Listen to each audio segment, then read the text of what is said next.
继续来看海空联手来化解一场可能会发生的船难。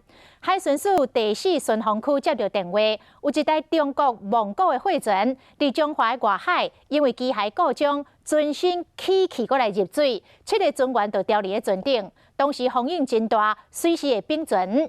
海巡队马上出动舰艇，佮甲空勤总队合作，出动乌鹰直升机吊挂救人，甲7个船员顺利救起来。 一只中国蒙古籍的货轮伫海面上浮咧沉咧，船身明显起喘，海上风影非常大。这影一直赶入去货轮内，货轮嘛愈来愈起，开始入水啊！情况真危急，货轮甲绑顶面有徛7名中国船员，先向海巡队求助，率来空勤总队出动直升机吊挂救人。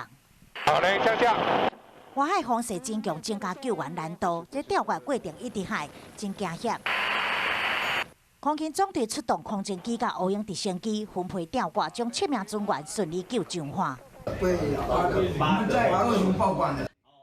好在再无人受伤，这只492吨的货轮长56公尺，宽9公尺，对高雄报关开往釜山，选伫中华三方外海发生意外。星爵号货轮因机件故障，受风浪影响，导致船身倾斜进水。本分署立即通报舰队分署。